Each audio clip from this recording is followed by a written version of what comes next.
Welcome to Reparenting Your Inner Child. We are currently looking at 12 passages that the Lubavitcher Rebbe taught, gave over as a goal for children to study and base their sense of self and way of being in the world upon. I think that those verses are very useful for adults to use as well in terms of realigning ourselves with the truth. So what we're going to look at today is the sixth of those passages, and it reads as follows. Behold, God stands over her, and the whole world is full of his glory. He looks upon her and examines her innermost thoughts and feelings to see if she is serving him appropriately. Now, obviously, the verse reads in the male. I'm also speaking to women as well. What are we being taught in this verse? God stands over her. So many people might have an initial response to this verse of, oh, well, here's this punitive God and he's standing and watching over you, etc.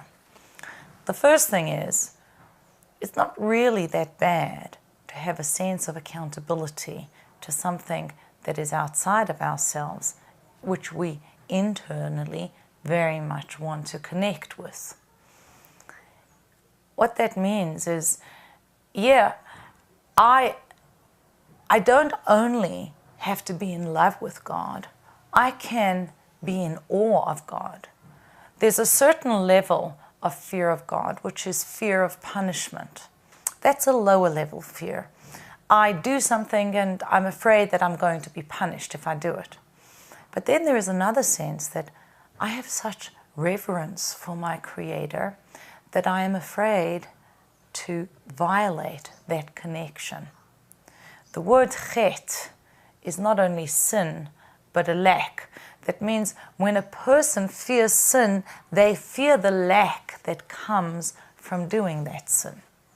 And ultimately, if we want people to be living according to the truth, they're going to have to find their own connection with God and accountability that is not dependent upon anyone watching them. So, when the cat's away, the mice will play is something that we really don't want to be governing our lives. When someone's there, you're behaving in the eye of others, you want to present yourself a certain way, and yet when you're alone, well, you can let go. Or when no one's watching, whether it's in the privacy of your home or outdoors on the street, no one's watching me, so I can get away with it, and why not? V'hine, behold, God stands over him, is observing me, you, all of us. That tells us, you know what? I am accountable because of an absolute truth. Then we come to another dimension of this verse, which says each of us has to develop a very personal relationship with God. Because there could be a sense of big brothers watching you, or, oh my gosh, I can't get away with what I want to because God knows what's going on, and how am I going to get away with it and hide from him?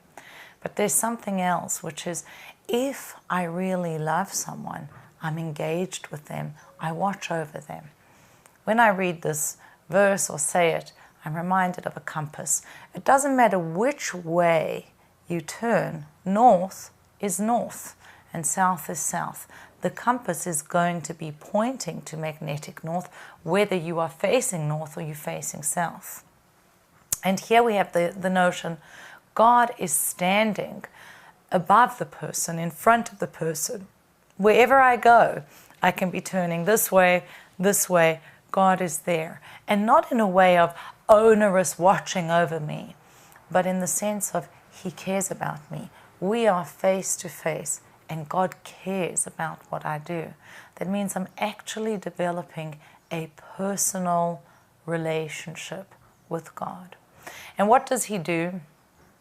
He checks me to see, am I in alignment with him in my thoughts, in my feeling, in my way of being in the world? And sensing he cares as much as he cares gives me not only a feeling of being accountable to someone who watches all my actions, but of being loved by someone who cares who cares for me so deeply that He is constantly before me.